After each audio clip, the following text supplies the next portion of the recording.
This is an NBC News special report. Here is Garrick Utley.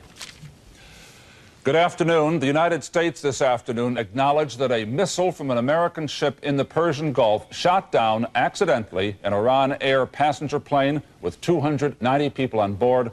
All of those people, passengers and crew, believed to have died in the crash. At the Pentagon, Admiral William Crowe, the chairman of the Joint Chiefs of Staff, said the missile came from the missile cruiser USS Vincennes, which thought it was under attack by an Iranian F14 fighter jet. Further data and evaluating information available from the Persian Gulf, we believe that the cruiser USS Vincennes, while actively engaged with threatening Iranian surface units and protecting itself from what was concluded to be a hostile aircraft, shot down an Iranian airliner over the Straits of Hormuz. The U.S. government deeply regrets this incident. The plane was on a flight from Iran across the Gulf to Dubai when it was shot down. We have some videotape from Iranian television recorded at the site of the tragedy. This was shown on Iranian television tonight. It shows rescue parties, Iranian boats, recovering some of the bodies from the water. Again, 290 people died when the plane crashed into the waters of the Persian Gulf after being shot down by a U.S. missile from the USS Vincennes.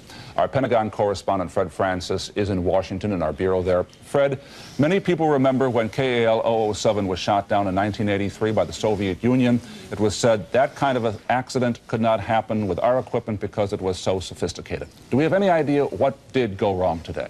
Well, that will be the crux of the investigation, Garrick.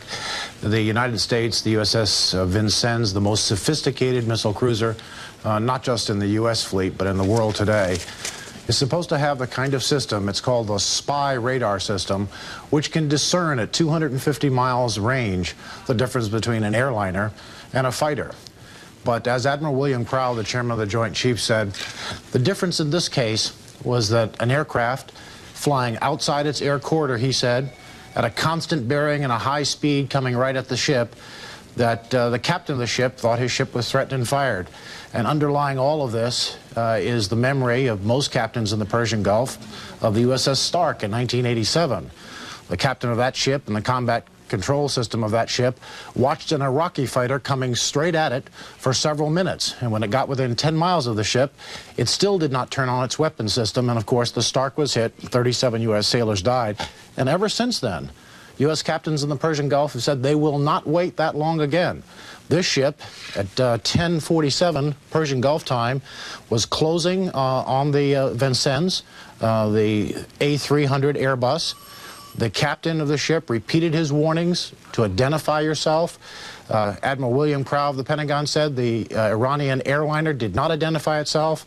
And then within the course of 7 minutes from the time that the airliner was spotted and the time the Vincennes fired at it, there was 7 minutes time, and the airliner was within 9 miles of the Vincennes, and that's the heat of combat excuse given by the Pentagon. But, friend, a key question here is going to be, was there an F-14 there coming in on that American ship, or was it the Airbus and someone mistook it?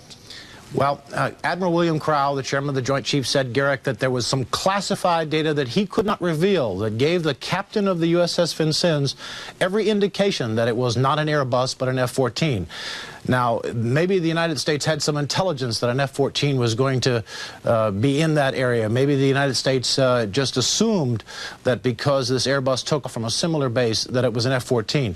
The Pentagon will not reveal what it says was classified information telling it was an F-14. But again, the Aegis system, the spy radar system, is supposed to discern the difference between a large airliner and a relatively small fighter coming straight at it. And so that will be the crux of the investigation on why this airliner was shot down. Again, Garrick, this is not similar to the KAL 007, simply because this was a combat situation, and of course the Korean airliner was shot down in something completely different. Fred Francis in Washington, our Pentagon correspondent, thank you very much for your report this afternoon. Again, whatever caused it, it was a tragedy. The Pentagon says the mistake will be investigated, and we will have full coverage this evening on NBC Nightly News. I'm Garrick Utley, NBC News in New York. We'll have more coverage from Wimbledon after this.